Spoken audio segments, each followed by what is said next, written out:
৫ কোটি টাকা চাঁদা না পেয়ে রাজধানীর পল্লবী থানার আলবদির টেকে আবাসন কোম্পানি একে বিল্ডার্সে হামলা ও গুলির ঘটনা ঘটেছে। এতে গুলিবিদ্ধ হন শরীফুল ইসলাম নামে প্রতিষ্ঠানটির এক কর্মী। জড়িতদের গ্রেপ্তারে সিসি ক্যামেরার ফুটেজ দেখে চেষ্টা চলছে বলে জানিয়েছে পুলিশ।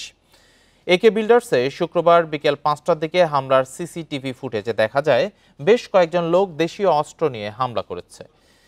তাদের একজনকে গুলি চালাতে দেখা যায়। প্রতিষ্ঠানটির কর্মীরা জানান, হামলাকারীদের গুলিতে আহত শরীফুল ইসলামকে কুর্মিটোলা জেনারেল হাসপাতালে ভর্তি করা হয়েছে। চাঁদা দাবির ঘটনায় গত বৃহস্পতিবার পল্লবী থানায় সাধারণ ডায়েরিও করেছিলেন প্রতিষ্ঠানের চেয়ারম্যান। অভিযোগ, গত ২৭ জুন তার প্রতিষ্ঠানের প্রথম হামলা হয়। এরপর ৪ জুলাই আবারও হামলা করে অজ্ঞাতরা। তারা ভয়ভীতি ও প্রাণনাশের হুমকি দিচ্ছে বলেও জানান তিনি।